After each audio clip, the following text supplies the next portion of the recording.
ಅಜ್ಞಾನತಿಮಿರಾಂಧಸ್ಯ ಜ್ಞಾನಾಂಜನಶಲಾಕಯ ಚಕ್ಷುಃ ಉನ್ಮಿಲಿತಂ ಏನ ತಸ್ಮೈ ಶ್ರೀ ಗುರವೇ ನಮಃ. ಯಾಕೆ ಈ ಸೂತ್ರದ ಪ್ರಾರಂಭವನ್ನು ನಾನು ಮಾಡ್ತೀನಿ ಅಂತಂದ್ರೆ, ಗುರು ಅಂದರೆ ಅಜ್ಞಾನದ ಕತ್ತಲೆಯಿಂದ ಜ್ಞಾನದ ಬೆಳಕಿನೆಡೆಗೆ ಕರೆತರುವ ಒಂದು ಮಾರ್ಗವನ್ನು ತೋರಿಸುವ ವಸ್ತುವೇ ಗುರು. ಗು ಮತ್ತು ರು ಎಂಬ ಎರಡು ಶಬ್ದ, ಗು ಎಂದರೆ ಕತ್ತಲು, ರು ಎಂದರೆ ಬೆಳಕು. ಈ ಕತ್ತಲಿನಿಂದ ಬೆಳಕಿನೆಡೆಗೆ ತರುವ ಈ ಗುರು, ಆ ಗುರುಗಳ ಒಂದು ಕಾಲೇಜಿನಲ್ಲಿ ಓದಿರುವ ಹಳೆಯ ವಿದ್ಯಾರ್ಥಿ ನಾನು. ಆ ಶ್ರೀ ಶ್ರೀ ಮೃತ್ಯುಂಜಯ ಮಹಾಸ್ವಾಮಿಗಳಿಗೂ ಮತ್ತು ಮಹಂತ ಮಹಾಸ್ವಾಮಿಗಳ ನನ್ನ ಹೃದಯಾಳ ಮಂದಿರದಲ್ಲಿ ಈ ಎರಡು ಮಹಾ ಯತಿಗಳನ್ನ ನನ್ನ ಹೃದಯಾಳ ಮಂದಿರದಲ್ಲಿ ಸ್ಮರಿಸಿ, ಎಲ್ಲ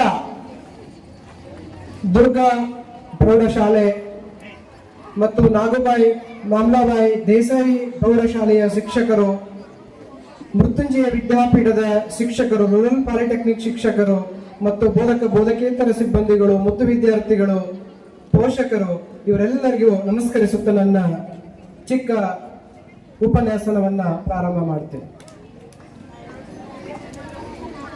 ನಾನು ಇದೇ ಭಾಗದ ವಿದ್ಯಾರ್ಥಿ. ಇಲ್ಲಿಂದ ಸುಮಾರು ಒಂದು 10 ರಿಂದ 15 ಕಿಲೋಮೀಟರ್ ದೂರದಲ್ಲಿರುವ ಬೆಣ್ಣಿಗೆರೆ ಗ್ರಾಮದಲ್ಲಿ ಜನಿಸಿ ನನ್ನ PU ವಿದ್ಯಾಭ್ಯಾಸವನ್ನ ನಾನು ಇಲ್ಲೇ ಮಾಡ್ತೇನೆ 2003 ಮತ್ತು 2005ನೇ ಸಮಯದಲ್ಲಿ.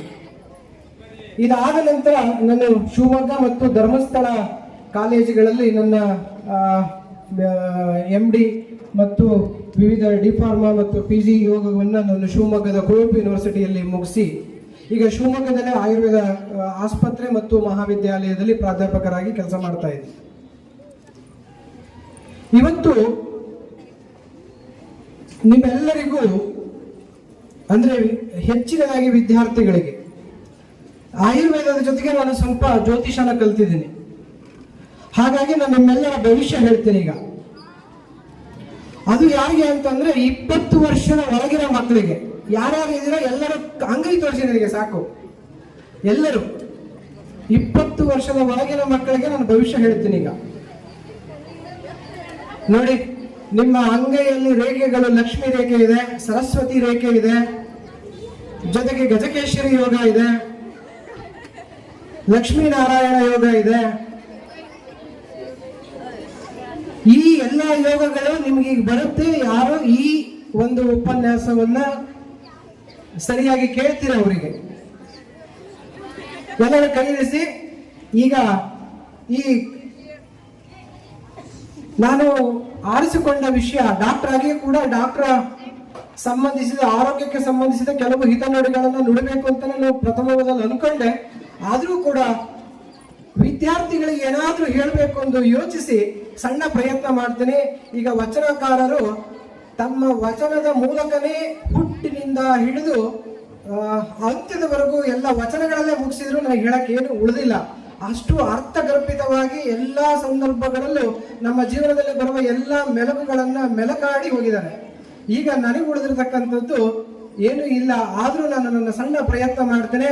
ಆದ್ರೆ ನಾನು ಭಾಷಣಕಾರಕನಲ್ಲ. ನಾನು ಆರಿಸ್ಕೊಂಡಿರುವ ವಿಷಯ ಥಿಂಕ್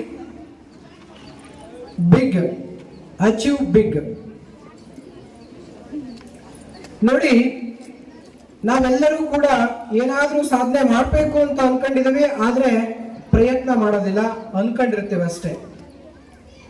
ನಿಮಗೆ ಗೊತ್ತಿರುತ್ತೆ, ಮೊಬೈಲ್ ಅಲ್ಲಿ ಎಲ್ಲ ವಿಷಯಗಳು ಬರುತ್ತೆ. ಎಲ್ಲರ ಕೈಗೂ ಸ್ಮಾರ್ಟ್ ಫೋನ್ ಇದೆ. ದಿನನಿತ್ಯ ಎಲ್ಲರೂ ರೀಲ್ಸ್ ನೋಡ್ತಾನೆ ಇರ್ತೀವಿ. ಅದನ್ನ ನೋಡಿದ ತಕ್ಷಣ ಜ್ಞಾನ ಬಂದಿದೆ ಅಂತ ಅನ್ಕೊಂಡಿರ್ತೀವಿ. ಅದು ಜ್ಞಾನ ಅಲ್ಲ, ಅದು ಬರೀ ಮಾಹಿತಿ, ಇನ್ಫಾರ್ಮೇಶನ್. ಆ ಇನ್ಫಾರ್ಮೇಶನ್ ಅನ್ನ ನಾವು ನಮ್ಮಷ್ಟಕ್ಕೆ ಅಳವಡಿಸ್ಕೊಂಡಾಗ ಅದು ಜ್ಞಾನವಾಗಿ ಪರಿವರ್ತನೆ ಆಗುತ್ತೆ. ಇಲ್ಲ ಅಂತಂದ್ರೆ ಈಗ ನೋಡಿದ್ದು ನಾಳೆ ಬೆಳಗ್ಗೆ ನಿಮಗೆ ನೆನಪಿರೋದಿಲ್ಲ. ಅದು ಜ್ಞಾನ ಆಗಿದ್ರೆ ನೆನಪಿರುತ್ತೆ, ಜ್ಞಾನ ಆಗಿದ್ರೆ ಅದು ನಿಮ್ ಜೊತೆಗೆ ಬರುತ್ತೆ. ಇಲ್ಲ ಅಂದ್ರೆ ಅದು ಬರೋದಿಲ್ಲ. ಇನ್ಫಾರ್ಮೇಶನ್ ಆಗಿ ಆ ಸಮಯದಲ್ಲಿ ಬಂದು ಆ ಸಮಯದಲ್ಲೇ ಮರೆತು ಹೋಗುತ್ತೆ. ಹಾಗಾಗಿ ನಾನು ನಿಮಗೆ ಯೋಚನೆ, ಈ think aim and achievement big. ಯಾಕೆ ಅಂತಂದ್ರೆ ವಿದ್ಯಾರ್ಥಿಗಳು ಈ 20 ವರ್ಷದ ಒಳಗಿನ ವಿದ್ಯಾರ್ಥಿಗಳು ಈಗ ನೀವು ವೈಟ್ ಪೇಪರ್ ಇದ್ದಂಗೆ ನೀವೇನಾದ್ರೂ ಬರೆದ್ರು ಈ ವೈಟ್ ಪೇಪರ್ ಅಲ್ಲಿ ಅದು ನಿಮಗೆ ಏನ್ ಬರೆದ್ರು ನೀಟಾಗಿ ಬರ್ಕೋಬಹುದು. ಆ ಬರೆದದ್ದೇ ನಿಮಗೆ ಮುಂದಿನ ಜೀವನಕ್ಕಾಗುತ್ತೆ. ಯಾರು PUC ವರೆಗೂ ಕಟ್ಟುನಿಟ್ಟಾಗಿ ಶ್ರಮವಹಿಸಿ ಅಭ್ಯಾಸ ಮಾಡ್ತೀರಿ, ನಿಮ್ಮ ಉಳಿದಿರುವ 60 ವರ್ಷಗಳ ಕಾಲ, ನಾನೀಗ ಅನ್ಕೊಂಡಿರೋದು 60ರಿಂದ 80 ವರ್ಷ ಪ್ರತಿ ಮನುಷ್ಯನಿಗೆ ಈಗ ದೇವರು ಕೊಟ್ಟಿರೋದು. ಯಾಕೆ ಅಂತಂದ್ರೆ ಏಜು ಕ್ಷಯ ಆಗ್ತಾ ಇದೆ.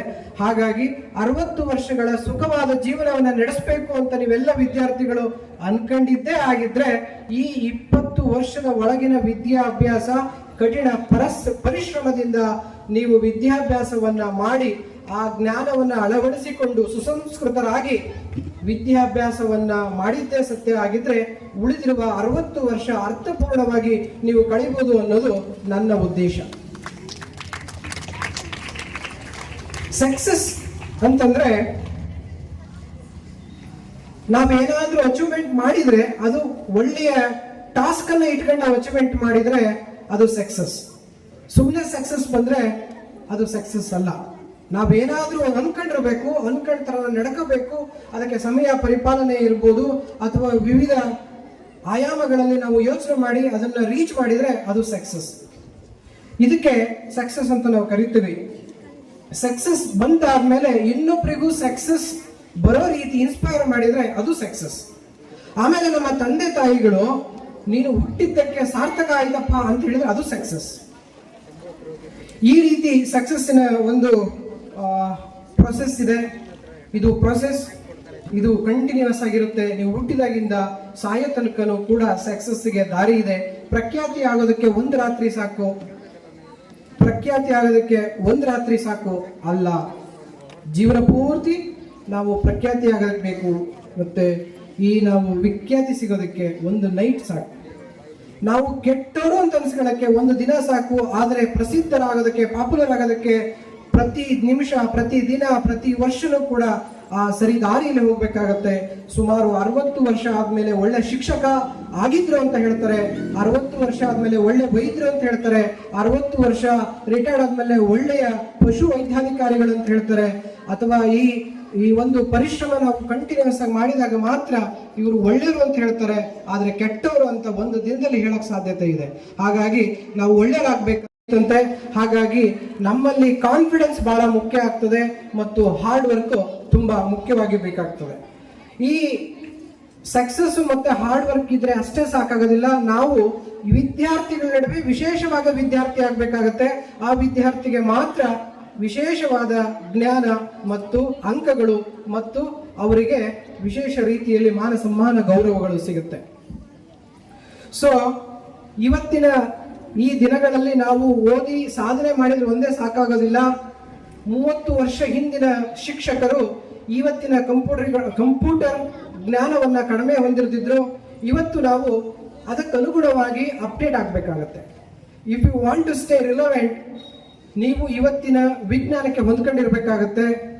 ಹಾಗಾಗಿ ಇವತ್ತಿನ ಈ ದಿನಗಳಲ್ಲಿ ನಾವು ಮನುಷ್ಯರಿಗಷ್ಟೇ ಕಾಂಪಿಟೇಷನ್ ಕೊಡಬೇಕಾಗಿಲ್ಲ, ಜೊತೆಗೆ ಆರ್ಟಿಫಿಷಿಯಲ್ ಇಂಟೆಲಿಜೆನ್ಸ್ ಅಂತ ಬಂದಿದೆ, ಇಂಡಸ್ಟ್ರಿಗಳಿಗೆ, ಟೆಕ್ನಾಲಜಿಗಳಿಗೆ ಹೊಂದಿಕೊಂಡು ನಾವು ಇರಬೇಕಾಗತ್ತೆ. ಹಾಗಾಗಿ ವಿದ್ಯಾರ್ಥಿಗಳು ಕೂಡ ಈ ದಿಶೆಯಲ್ಲಿ ಯೋಚನೆ ಮಾಡಿ ತಮ್ಮ ಜೀವನವನ್ನ ಅಳವಡಿಸ್ಕೊಳ್ಬೇಕಾಗ್ತದೆ. ನಮ್ಮ ಬ್ರೇನ್ ಏನಿದೆ ಅಂತಂದ್ರೆ ತುಂಬಾ ವಿಶೇಷವಾಗಿರ್ತಕ್ಕಂಥದ್ದು. ಸುಮಾರು ನಿಮಗೆ 2.5 ಬಿಲಿಯನ್ ಗೀಗಾಬೈಟ್ಸ್ ಅಂತ ನಾವು ಕರಿತೀವಿ, 2.5 ಮಿಲಿಯನ್ ಅಷ್ಟು ಮೆಮೊರಿಯನ್ನ ಸೇವ್ ಮಾಡುವಂತಹ ಸಾಮರ್ಥ್ಯ ನಮ್ಮ ಬ್ರೈನಿಗಿದೆ. ಅಂದ್ರೆ ಸುಮಾರು 1,000 TB ಹಾರ್ಡ್ ಡಿಸ್ಕ್ ಅನ್ನ ನಾವು ಸೇವ್ ಮಾಡುವಂತಹ ಸಾಮರ್ಥ್ಯ ನಮಗೆ ಬ್ರೈನಿಗಿದೆ. ಹಾಗಾಗಿ ನಮ್ಮ ಬ್ರೈನಿನ ಸೇವಿಂಗ್ ಅನ್ನ ನೀವು ಜಾಸ್ತಿ ಮಾಡಬೇಕು. ಮುದ್ದು ವಿದ್ಯಾರ್ಥಿಗಳೇ, ನಾನು ಹೇಳ್ತೀನಿ, ಯಾರೂ ಕೂಡ ಎಕ್ಸಾಮಿಗೆ ಓದಬೇಡಿ. ಆಶ್ಚರ್ಯ ಆಗ್ತಿದೆಯಲ್ಲ? ಸತ್ಯ. ಎಕ್ಸಾಮಿಗೆ ಯಾರು ಓದಬಾರದು. ನೀವು ಓದಿದ್ದು ಜ್ಞಾನ ನಿಮ್ಮ ಜೀವನಕ್ಕಾಗೋ ರೀತಿ ಓದಬೇಕು. ಎಕ್ಸಾಮಿಗೆ ಅಂತ ಓದಿದ್ರೆ ಎಕ್ಸಾಮ್ ಆದ 2ನೇ ದಿನ ನಿಮ್ಮ ಮೆಮೊರಿ ಎರೇಸ್ ಮಾಡುತ್ತೆ, ಬ್ರೈನ್ ಎರೇಸ್ ಮಾಡುತ್ತೆ. ಯಾಕೆ ಅಂದ್ರೆ ನೀವು ಹೇಳಿರ್ತೀರಿ ನಾನು ಎಕ್ಸಾಮಿಗೆ ಓದ್ತೀನಿ ಅಂತ. ಬ್ರೈನ್ ಪಾಪ ಇವ್ರು ಎಕ್ಸಾಮಿಗೆ ಅಷ್ಟೇ ನನ್ನನ್ನು ಸೇವ್ ಮಾಡ್ಕೊತಿದ್ದಾರೆ, ಈ ವಿಷಯನ ಎಕ್ಸಾಮಿನವರೆಗೂ ನಾನು ಸೇವ್ ಮಾಡ್ಕೊತೀನಿ. ಎಕ್ಸಾಮ್ ಆಗಿ 2ನೇ ದಿನ ನೀವು ಕ್ವಶನ್ ಕೇಳಿ ಶಿಕ್ಷಕರು ಮಕ್ಕಳಿಗೆ ಬರೋದಿಲ್ಲ ಹೇಳಕ್ಕೆ. ಯಾಕೆ ಅಂತಂದ್ರೆ ಮನಯೇವ ಮನುಷ್ಯಾಣಂ ಕಾರಣಂ ಬಂಧ ಮೋಕ್ಷಯೋ ಅಂತ ಹೇಳ್ತಾರೆ.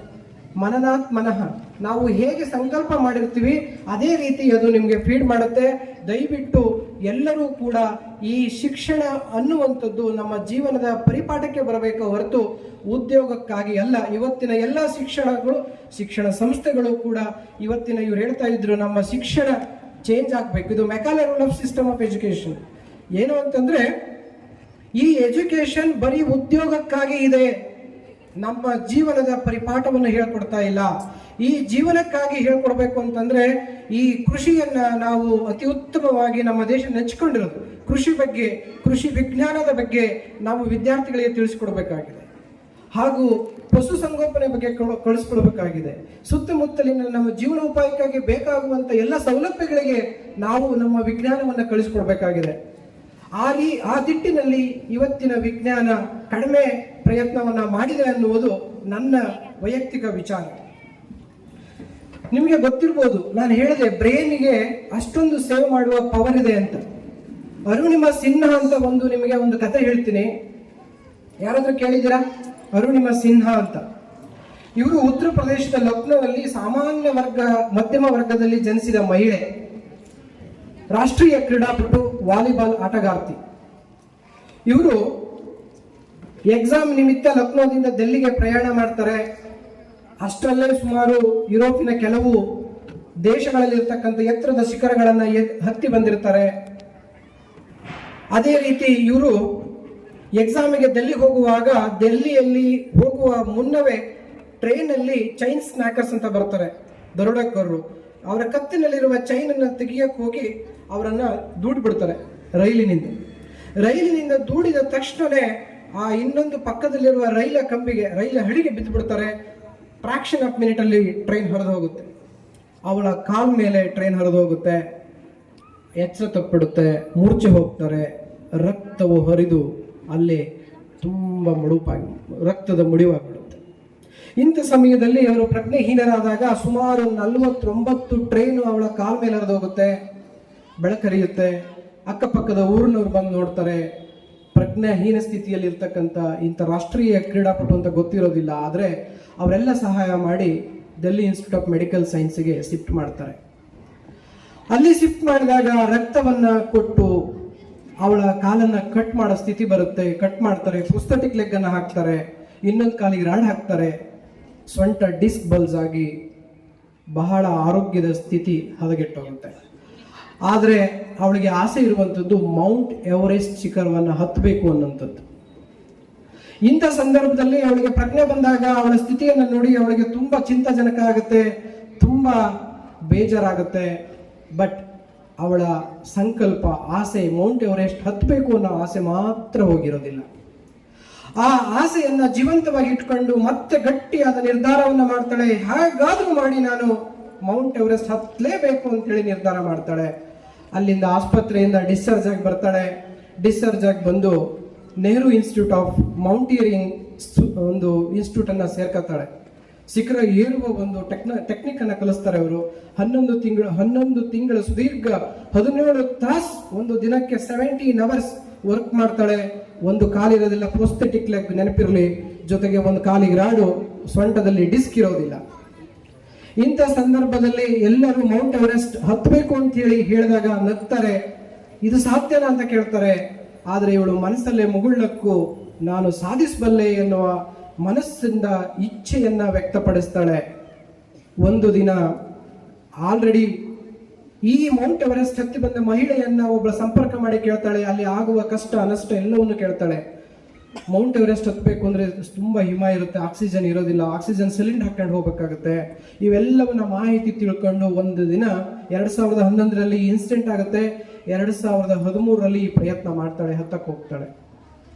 ಅದಕ್ಕೆ ತುಂಬಾ ಜನ ಸ್ಪಾನ್ಸರ್ ಕೊಡ್ತಾರೆ. ಈ ಹತ್ತೋದಕ್ಕೆ ತುಂಬಾ ಖರ್ಚು ಬರುತ್ತೆ, ಸ್ಪಾನ್ಸರ್ಶಿಪ್ ಕೊಡ್ತಾರೆ. ಆ ಸ್ಪಾನ್ಸರ್ಶಿಪ್ ತಗೊಂಡು ಹತ್ತಕ್ಕೆ ಪ್ರಯತ್ನ ಮಾಡಿದಾಗ ಇನ್ನೇನು ಮೌಂಟ್ ಎವರೆಸ್ಟ್ ಅರ್ಧ ಹೋಗ್ತಾಳೆ. ಹೆಣದ ರಾಶಿ ಬಿದ್ದಿರುತ್ತೆ. ಯಾಕೆಂದ್ರೆ ಆಕ್ಸಿಜನ್ ಇಲ್ದೇನೆ ತುಂಬಾ ಜನ ಸುತ್ತೋಗ್ಬಿಟ್ಟಿರ್ತಾರೆ ಮೌಂಟ್ ಎವರೆಸ್ಟ್ ಹತ್ತಕ್ಕೆ ಹೋಗಿರೋರು. ಇದನ್ನ ನೋಡಿ ಮತ್ತೆ ವಿಚಲಿತಳಾಗ್ತಾಳೆ, ಏನಪ್ಪಾ ಇದು ಅಂತ. ಆದ್ರೂ ಧೃತಿಗೇಳೋದಿಲ್ಲ, ಮುಂದೆ ಸಾಕ್ತಾಳೆ. ಹೋಗ್ತಾ ಹೋಗ್ತಾ ಮುಕ್ಕಾಲು ದಾರಿಯನ್ನ ಕ್ರಮಿಸ್ತಾಳೆ. ಇನ್ನೇನು ಅವಳ ಕೈಗಳು ಫ್ರೀಸಿಂಗ್ ಆಗಿರ್ತವೆ. ಈ ಕೋಲ್ಡ್ ಬೈಟ್ ನಾವು ಏನಂತೀವಿ ಅಂತಂದ್ರೆ, ಅತಿಯಾದ ಕೋಲ್ಡ್ ಫ್ರಿಜ್ಜಲ್ಲಿ ಇಟ್ಟು ನೋಡಿ, ನಮ್ಮ ಕೈ ಆಡೋದಿಲ್ಲ, ಅಲ್ಲೂ ಅವ್ರಿಗೆ ಹಾಗಾಗುತ್ತೆ, ಕೈ ಆಡೋದಿಲ್ಲ, ಕಾಲಾಡೋದಿಲ್ಲ. ಆದ್ರೂ ಕೂಡ ಅವಳು ಏನೂ ಲೆಕ್ಕಿಸದೇನೆ ಮುಂದೆ ಸಾಕ್ತಾ ಸಾಕ್ತಾ ಇನ್ನೇನು ಸಿಕ್ಕಿರದ ಎತ್ತರಕ್ಕೆ ಹೋಗಬೇಕು, ಒಂದೇ ಕಾಲು ಇನ್ನೊಂದು ಪ್ರೋಸ್ಥೆಟಿಕ್ ಲೆಗ್ ಅಷ್ಟೇ ಹೋಗ್ಬೇಕು ಅನ್ನೋಷ್ಟರಲ್ಲಿ ಆಕ್ಸಿಜನ್ ಟಿನ್ ಟಿನ್ ಟಿನ್ ಅಂತೇಳಿ ಸೌಂಡ್ ಬರುತ್ತೆ. ಆಕ್ಸಿಜನ್ ಮುಗಿಯುವ ಒಂದು ಸಂದೇಶ. ಈ ಆಕ್ಸಿಜನ್ ಮುಗೀತು, ಏನ್ ಮಾಡ್ಲಿ, ಹಿಂದಕ್ಕೆ ಹೋದ್ರೆ ಪ್ರಾಣ ಉಳಿಯುತ್ತೆ, ಮುಂದಕ್ಕೆ ಹೋದ್ರೆ ಶಿಖರಕ್ಕೆ ಎತ್ತರಕ್ಕೆ ಹೋಗಿ ಭಾರತದ ಧ್ವಜವನ್ನು ನಾನು ಎತ್ತಿಡಿಬಲ್ಲೆ, ಆದ್ರೆ ಅಲ್ಲಿ ಹೋದ್ರೆ ನನ್ನ ಪ್ರಾಣ ಹೋಗುತ್ತೆ, ಹಿಂದಕ್ಕೆ ಹೋದ್ರೆ ಜೀವ ಉಳಿಯುತ್ತೆ. ಏನ್ ಮಾಡ್ಬೇಕೀಗ? ಏನ್ ಮಾಡ್ಬೋದು ಹೇಳಿ? ಏನ್ ಮಾಡ್ತಾರೆ ಅಂತಂದ್ರೆ, ನನ್ನ ಪ್ರಾಣ ಹೋದ್ರೂ ಪರವಾಗಿಲ್ಲ, ಭಾರತದ ಅತಿ ಎತ್ತರದ ಶಿಖರಕ್ಕೆ ಹೋಗಿ ಭಾರತದ ಧ್ವಜವನ್ನು ನಾನು ಮೇಲೆ ಹಾರಿಸ್ತೇನೆ ಎನ್ನುವ ಆಸೆಯನ್ನ ವ್ಯಕ್ತಪಡಿಸಿ ಮೇಲೆ ಹೋಗಿ ಭಾರತ ಧ್ವಜವನ್ನ ಹಾರಿಸ್ತಾರೆ. ಇನ್ನೇನು ಮುಗಿಯುತ್ತೆ ಅನ್ನಷ್ಟರಲ್ಲಿ 10 ಸೆಕೆಂಡ್ ಅವಳಲ್ಲಿ ಇದ್ದಿದ್ದು ಕೆಳಗಡೆ ಬರ್ತಾಳೆ. ಸ್ವಲ್ಪ ದೂರ ಕ್ರಮಿಸಿದ ತಕ್ಷಣ ಆಕ್ಸಿಜನ್ ಕಂಪ್ಲೀಟ್ ಸ್ಟಾಪ್ ಆಗಿ ಹೋಗ್ಬಿಡುತ್ತೆ. ಅಲ್ಲಿ ಅವಳ ಪ್ರಾಣದ ಉಸಿರಾಟ ತುಂಬಾ ತೀವ್ರವಾಗಿ ಬಳಲಕ್ಕೆ ಪ್ರಾರಂಭ ಆಗುತ್ತೆ. ನಮ್ಮ ಸಂಕಲ್ಪ ಸದೃಢವಾಗಿದ್ದರೆ ದೇವರು ನಮ್ಮ ಸಹಾಯಕ್ಕೆ ಬರ್ತಾನೆ ಅನ್ನುವ ಒಂದು ಎಕ್ಸಾಂಪಲ್ ಮತ್ತೆ ಇಲ್ಲಿ ನಮಗೆ ಸಿಗುತ್ತೆ. ಬ್ರಿಟಿಷ್ ಪ್ರಜೆ ಅಲ್ಲಿಗೆ 2 ಸಿಲಿಂಡರ್ ಹಿಡ್ಕೊಂಡು ಅವನು ಮೌಂಟ್ ಎವರೆಸ್ಟ್ ಹತ್ತಕ್ಕೆ ಬರ್ತಾ ಇರ್ತಾನೆ. ಇನ್ನೇನು ಸ್ವಲ್ಪ ದೂರದಲ್ಲಿ ಇವಳು ಬರ್ತಾಳೆ, ಇವನು ಅಲ್ಲಿಗೆ ಹೋಗ್ತಾನೆ. ಮುಂದೆ ಅವನಿಗೆ ಹೋಗಕ್ಕೆ ಆಗೋದಿಲ್ಲ. ಯಾಕೆ ಅಂತಂದ್ರೆ ಹವಾಮಾನ ವೈಪರೀತ್ಯದಿಂದ. ಇನ್ನೇನು ನನಗೆ ಆಗಲ್ಲ ಹೋಗಕ್ಕೆ ಅಂತೇಳಿ 2 ಸಿಲಿಂಡರ್ ನಾನೇ ಕೆತ್ಕೊಂಡು ಹೋಗ್ಬೇಕು, 1 ಸಿಲಿಂಡರ್ನ ಬೀಸಾಕಿ 1 ಸಿಲಿಂಡರ್ ಇಟ್ಕೊಂಡು ಕೆಳಗಡೆ ಹೋಗ್ತಾನೆ. ಅದನ್ನ ಗಮನಿಸಿದ ಅರುಣಿಮಾ ಸಿನ್ಹಾ ಅವಳು ಅನ್ಕೋತಾಳೆ, ದೇವರೇ ನನಗೆ ಸಾಕ್ಷಾತ್ ಇವರ ರೂಪವಾಗಿ ತಂದು ಕೊಟ್ಟಿದ್ದಾನೆ ಅಂತೇಳಿ ಅದನ್ನ ಹಾಕೊಂಡು ಆಕ್ಸಿಜನ್ ಹಾಕೊಂಡು ಕೆಳಗಡೆ ಬಂದು ಸಂಭ್ರಮಿಸ್ತಾಳೆ. ಬಂದು ನೋಡಿದಾಗ ಅವಳಿಗೆ ಅತೀವ ಸಂತೋಷ ಮತ್ತು ಭಾರತ ಸರ್ಕಾರ ಪದ್ಮಶ್ರೀ ಅವಾರ್ಡ್ ಕೊಟ್ಟು ಗೌರವಿಸುತ್ತೆ. ಅಖಿಲೇಶ್ ಯಾದವ್ ಅವರಿಗೆ 25 ಲಕ್ಷ ಕೊಟ್ಟು, ಆಗಿನ ಮುಖ್ಯಮಂತ್ರಿ 25 ಲಕ್ಷ ಕೊಟ್ಟು ಗೌರವಿಸ್ತಾರೆ. ಭಾರತದ 2ನೇ ಮಹಿಳೆಯಾಗಿ ಮೌಂಟ್ ಎವರೆಸ್ಟ್ ಹತ್ತಿದ ಮಹಿಳೆ ಆಗ್ತಾಳೆ.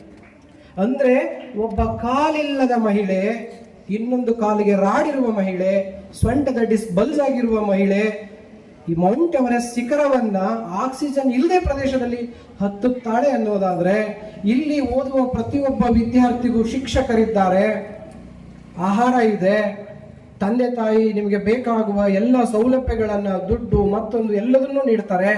ನಮಗೆ ಯಾಕೆ ಈ ಸಂಕಲ್ಪ ಬರೋದಿಲ್ಲ? ನಮಗೆ ಯಾಕೆ ಈ ಗಟ್ಟಿ ನಿರ್ಧಾರ ಬರೋದಿಲ್ಲ? ನಿಮ್ಗೆಲ್ಲರಿಗೂ ಇವರಂತೆ ಆಗುವ ಆಸೆ ಇದೆ, ಆದರೆ ಪ್ರಯತ್ನ ಮಾಡೋದಿಲ್ಲ. ನಾವು ಪ್ರಯತ್ನವನ್ನ ಇನಿಸಿಯೇಷನ್ ಮಾಡೋದಿಲ್ಲ, ಪ್ರಯತ್ನವನ್ನ ಮಾಡಬೇಕು. ಈ ರೀತಿಯಲ್ಲಿ ನಾವು ಯೋಚನೆ ಮಾಡಬೇಕು, ಮುನ್ನಡೆಯಬೇಕು ಅನ್ನುವುದು ಈ ಮಾರಲ್ ಆಫ್ ಸ್ಟೋರಿ. ಹಾಗಾಗಿ ನೀವು ಪ್ರತಿಯೊಬ್ಬ ವಿದ್ಯಾರ್ಥಿಗಳು ಇದರಲ್ಲಿ ಡಾಕ್ಟರ್ ಆಗ್ಬೋದು, ಇಂಜಿನಿಯರ್ ಆಗ್ಬೋದು, ಒಬ್ಬ ಕೃಷಿಕ ಆಗ್ಬೋದು, ಒಬ್ಬ ದನಗಾಯಿ ಆಗ್ಬೋದು, ಒಬ್ಬ ಕುಕ್ ಆಗ್ಬೋದು. ಆದ್ರೆ ಅನ್ಕೊಳ್ಳಿ, ಒಬ್ಬ ಕುಕ್ ಆದ್ರೆ ರಾಷ್ಟ್ರಪತಿಗೆ ನಾನು ಕುಕ್ ಆಗ್ತೇನೆ ಅನ್ಕೊಳ್ಳಿ, ಕಸ ಹೊಡೆದ್ರೆ ವಿಧಾನಸೌಧದಲ್ಲೇ ಕಸ ಹೊಡಿತೇನೆ ಅನ್ಕೊಳ್ಳಿ, ಒಬ್ಬ ವೈದ್ಯರಾದ್ರೆ ಉತ್ತಮ ವೈದ್ಯನಾಗ್ತೇನೆ ಅನ್ಕೊಳ್ಳಿ, ಒಬ್ಬ ಶಿಕ್ಷಕನಾದ್ರೆ ಒಬ್ಬ ಆದರ್ಶ ಶಿಕ್ಷಕನಾಗ್ತೇನೆ ಅಂತ ಅನ್ಕೊಳ್ಳಿ. ಅಂತ ನಿಮ್ಮ ಶಕ್ತಿಗನುಗುಣವಾಗಿ, ನಿಮ್ಮ ವಿದ್ಯೆಗನುಗುಣವಾಗಿ ನಿಮ್ಮ ಸಂಕಲ್ಪವನ್ನ ಮಾಡಿ ಆ ಸಂಕಲ್ಪದೆಡೆಗೆ ನೀವು ನಡೆಯಲು ಪ್ರಾರಂಭಿಸಿ. ನಾನು ಹೇಳ್ತೇನೆ, 100ಕ್ಕೆ 100 ನೀವು ಇದರಲ್ಲಿ ವಿಶ್ವಾಸ ಬಿಟ್ಟು ಮುನ್ನುಗ್ಗಿ ನಿಮ್ಮ ಸಾಧನೆ ನಿಮ್ಮ ಬೆನ್ನಿಂದೆ ದೇವರು ಹೇಗೆ ಸಿಲಿಂಡರ್ ತಂದುಕೊಟ್ಟು ಹೋಗ್ತಾನೆ ಮನುಷ್ಯನ ರೂಪದಲ್ಲಿ ಬಂದು, ಹಾಗೆ ನಿಮ್ಮನ್ನ ಇನ್ನೊಂದು ಮಾನವ ರೂಪಿಯಲ್ಲಾಗಿ ಬಂದು ಅಥವಾ ಪ್ರಾಣಿಗಳ ರೂಪಿಯಲ್ಲಾದರೂ ಬಂದು ನಿಮ್ಮ ಸಾಧನೆಗೆ ಸಹಾಯ ಮಾಡ್ತಾನೆ. ಅದು ಅದೃಷ್ಟವಾಗಿ ಬರುತ್ತೆ. ಅದೃಷ್ಟ ಅನ್ನುವಂಥದ್ದು ನೀವು ಪ್ರಿಪೇರ್ ಆಗಿದ್ರೆ ಮಾತ್ರ ಬರುತ್ತೆ. ಜೀವನದಲ್ಲಿ ಒಂದೊಂದೇ ಅವಕಾಶ ಒಬ್ಬೊಬ್ಬರಿಗೆ ಬರುತ್ತೆ. ಆ ಅವಕಾಶ ಬಂದಾಗ ನೀವು ರೆಡಿ ಆಗಿರಬೇಕು, ಪ್ರಿಪೇರ್ ಆಗಿರಬೇಕು. ನಿಮಗೆ ಗೊತ್ತಿರುವ ವಿಷಯದ ಬಗ್ಗೆ ತುಂಬಾ ಅರ್ಥಗರ್ಭಿತವಾಗಿ ನಾಲೆಡ್ಜ್ ಅನ್ನ ಪಡೆದಿರಬೇಕು. ಆ ಅವಕಾಶ ಬಂದಾಗ ಅದನ್ನ ಬಳಸಿ ನೀವು ಅದೃಷ್ಟವಂತರಾಗಬೇಕು. ಬರೀ ಅದೃಷ್ಟ ಬಂದ್ರೆ ಸಾಲದು, ನೀವು ಪ್ರಿಪೇರ್ ಆಗದೆ ಇದ್ದಿದ್ರೆ ನಿಮಗೆ ಅದು ಸಾಧ್ಯವಾಗೋದಿಲ್ಲ ಅನ್ನೋದು ನನ್ನ ಈ ಮಾತು. ಹಾಗಾಗಿ ನಿಮ್ಮ ಮೇಲೆ ನಿಮಗೆ ನಂಬಿಕೆ ಇರಲಿ, ಆ ನಂಬಿಕೆ ನಿಮ್ಮನ್ನ ಮೇಲೆ ಎತ್ಕೊಂಡು ಹೋಗುತ್ತೆ. ಹಾಗಾಗಿ ನಮ್ಮ ಮನಸ್ಸು ನಮ್ಮ ಸರ್ವೆಂಟ್, ನಮ್ಮ ಮನಸ್ಸು ನಮ್ಮ ಸರ್ವೆಂಟ್. ನೀವು ಹೇಳಿದ ಹಾಗೆ ನಿಮ್ಮ ಮನಸ್ಸು ಕೇಳುತ್ತೆ. ಮನಸ್ಸು ಹೇಳಿದ ಹಾಗೆ ನೀವು ಕೇಳಿದ್ರೆ ಜೀವನದಲ್ಲಿ ಸಾಧನೆ ಮಾಡುವುದು ಕಷ್ಟ ಆಗುತ್ತೆ. ಏಕೆ ಅಂತಂದ್ರೆ ಅದು ನಮಗೆ ಬೇಡವಾದ ಜಾಗಕ್ಕೆ ಕರೆದುಕೊಂಡು ಹೋಗುತ್ತೆ, ಬೇಡವಾಗಿದ್ದ ನೆಗೆಟಿವ್ ಥಾಟ್ಸ್ ಅನ್ನ ನೀಡುತ್ತೆ, ಪಾಸಿಟಿವ್ ನೀಡುವುದರ ಜೊತೆಗೆ. ಹಾಗಾಗಿ ಮನಸ್ಸನ್ನ ನೀವು ತುಂಬಾ ಸದೃಢವಾಗಿ ನೆನಪಿಟ್ಕೊಳ್ಬೇಕಾಗುತ್ತೆ. ಒಟ್ಟಾರೆಯಾಗಿ ನಾವು ಹೀಗೆ ನೆನಪಿಡಬೇಕಾದ್ರೆ ನಿಮ್ಮ ಬ್ರೈನಿನ ಶಕ್ತಿಯನ್ನ ಜಾಸ್ತಿ ಮಾಡ್ಕೋಬೇಕಾಗತ್ತೆ. ಬ್ರೈನ್ ಪವರ್ ಅನ್ನ ಜಾಸ್ತಿ ಮಾಡ್ಕೋಬೇಕು ಅಂತಂದ್ರೆ ಏನೇನ್ ಮಾಡಬೇಕು ಅಂದ್ರೆ ಸತತವಾದ ಅಧ್ಯಯನ ಮಾಡಬೇಕು. ಸತತ ಅಧ್ಯಯನಂ ಪರತಂತ್ರ ಅವಲೋಕನಂ ತದ್ವಿದ್ಯ ಆಚಾರ್ಯ ಸೇವಾ ಬುದ್ಧಿ ಮೇಧಾಕರಗಣ ಅಂತ. ಸತತ ಅಧ್ಯಯನ ಅಂದ್ರೆ ಅಭ್ಯಾಸೋ ಹಿ ಶೀಲನಂ, ಸತತ ಕ್ರಿಯೆ. ಇದು ಒಂದು ದಿನ ಓದಿದೆ, ಎರಡನೇ ದಿನ ಬಿಟ್ಟೆ, ಮೂರನೇ ದಿನ ಓದಿದೆ, ನಾಲ್ಕನೇ ದಿನ ಬಿಟ್ಟೆ, ಒಂದು ತಿಂಗಳು ಬಿಟ್ಟೆ, ಎರಡನೇ ತಿಂಗಳು ಓದಿದೆ ಅಂದ್ರೆ ಯಾವ ಜ್ಞಾನವೂ ಕೂಡ ನಿಮ್ಮ ಹಿಂದೆ ಬರೋದಿಲ್ಲ. ಸತತ ಅಧ್ಯಯನ ಇರಬೇಕು. ಅಭ್ಯಾಸೋ ಹಿ ಶೀಲನಂ ಸತತ ಕ್ರಿಯಾ. The continuous process of study ನಿಮ್ಮ ಜೀವನವನ್ನ ಉತ್ತುಂಗಕ್ಕೆ ಒಯ್ಯುತ್ತೆ, ನಾಲೆಡ್ಜ್ ಅನ್ನ ನೀಡುತ್ತೆ. ನೀವೇನಾದ್ರೂ ಸಕ್ಸಸ್ ಆಗಬೇಕು ಅಂದ್ರೆ 4 ಫ್ಯಾಕ್ಟರ್ ತುಂಬಾ important: knowledge, skill, attitude, values. ಒಂದು ನಾಲೆಡ್ಜ್ ಅಂತಂದ್ರೆ ಜ್ಞಾನ. ದೇಶ ಕಾಲ ಆತ್ಮವಿಜ್ಞಾನಂ ಸದೃತಶ್ಯ ಅನುವರ್ತನಂ. ದೇಶ ಕಾಲ ಆತ್ಮವಿಜ್ಞಾನ.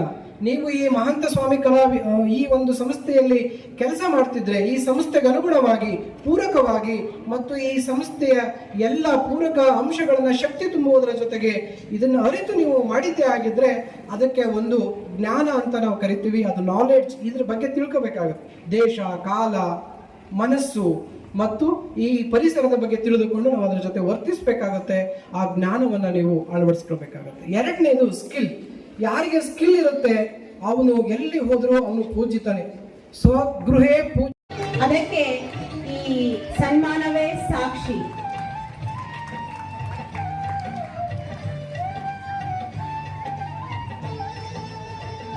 ಡಾಕ್ಟರ್ ನಾಗರಾಜ್ ಎಸ್ ಅಂಗಡಿಯವರು 2011ರಲ್ಲಿ BAMS ಪದವಿಯನ್ನು ಬಾಪೂಜಿ ಆಯುರ್ವೇದ ಮೆಡಿಕಲ್ ಕಾಲೇಜ್ ಶಿವಮೊಗ್ಗದಲ್ಲಿ ಪೂರ್ಣಗೊಳಿಸಿ 2014ರಲ್ಲಿ ಶ್ರೀ ಧರ್ಮಸ್ಥಳ ಮಂಜು